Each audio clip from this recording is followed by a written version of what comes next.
মেয়ের মায়ের 3টা ভুলের কারণে মেয়ের সংসার ধ্বংস হয়ে যায়। নাম্বার 1, মেয়ের বিয়ে দেওয়ার পরে মেয়ের সংসারে গিয়ে বেশি যদি মেয়ের মা নাক গলায়। নাম্বার 2, মেয়ের মা যদি মেয়েকে কুবুদ্ধি দিয়ে তার সংসারে অশান্তি লাগায়। আর নাম্বার 3, মেয়ের বিয়ের পরেও যদি মেয়েকে শ্বশুর বাড়ি না রেখে তার নিজের বাড়িতে রাখার চেষ্টা করে। নারীর সংসারে রিমোট কন্ট্রোল যদি থাকে মায়ের হাতে, আর লক্ষ্য যদি হয় জামাইয়ের সর্বনাশ করা, তবে এই কথাটা ভুল ভেবো না বোন। ওটা সংসার নয়, ওটা একটা সাজানো যুদ্ধক্ষেত্র। তুমি বিয়ে করোনি, তুমি রাজনীতির শিকার হয়েছো।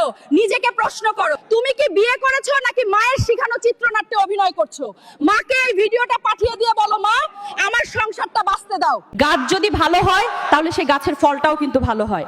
ঠিক তেমনি একটা মেয়ের মা যদি ভালো হয় তাহলে সে মেয়েটাও কিন্তু ভালো হয়। মনে রাখবেন, একজন বেয়াদব বউকে আপনি ভালো করতে পারবেন, কিন্তু তার মা যদি বেয়াদব হয় তাহলে সেই বউকে আপনি কখনোই ভালো করতে পারবেন না।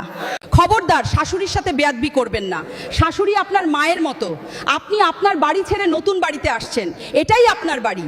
বাড়ির বউয়ের খেয়াল করে শুনেন, আপনার মা ছেড়ে আপনি আসছেন, এই মহিলা আপনার মা। বাবা ছেড়ে দিয়ে আসছেন, এই শ্বশুর আপনার বাবা। আজকে আপনার শাশুড়ির সাথে আপনি যা যা বেয়াদবি করবেন, আপনার শেষ বয়সে আপনার নিজের ছেলের বৌমাও আপনার সাথে তাই করবে।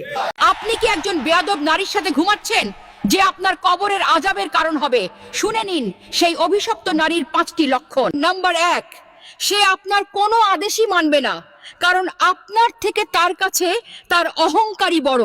নাম্বার 2, তার মুখ খুললেই শুধু বিষাক্ত কথা বের হয়, যা আপনার আত্মসম্মানকে প্রতিদিন হত্যা করে। নাম্বার 3, সে লাগামহীন ঘোড়ার মতো ছুটে চলে, আপনার সম্মান বা পরিবারের কথা সে কখনো ভাবে না। নাম্বার 4, সে আপনার বিছানায় থাকবে, কিন্তু আপনার জন্য তার হৃদয়ে কোনো ভালোবাসা থাকবে না। নাম্বার 5, মানুষের সামনে সে আপনাকে হাসি মুখে পরিচয় করিয়ে দেবে, কিন্তু আড়ালে আপনার সম্মানকে ধূলিসাৎ করে দেবে। যে মেয়ের কাছে তার স্বামীর চাইতে তার বাবা মা ভাই বোন বা আত্মীয় স্বজনের দামটা একটু বেশি, সেই মেয়ে শুধু একটা সংসার না 10টা সংসার করলেও সে কোনোদিনও সুখী হতে পারবে না। আমার কথাটা আপনারা মিলিয়ে নেবেন। পৃথিবীতে সবচেয়ে হতভাগা নারী কারা জানেন? 1, বাপের বাড়ির কথায় স্বামীর বাড়িতে অশান্তি সৃষ্টি করে যে নারী। 2, যে নারী স্বামীর সাথে অতিরিক্ত জেদ করে। 3, যে নারী স্বামীর সাথে অহেতুক তর্ক করে। এই 3 ধরনের নারী সবচেয়ে বেশি হতভাগা। তুই তো স্বামীকে নিয়ে আলাদা সংসার করে নিজেদের এবং সন্তানের কথা ভেবে কিছু আয় করার চেষ্টা কর। পুরো ফ্যামিলি তো বাবাজির টাকায় চলে। আমার স্বামী তার পরিবারের সবাইকে নিয়ে একসাথে থাকবে, তাতে তোমার কি? তুমি আমাকে আলাদা হইতে বলার কে?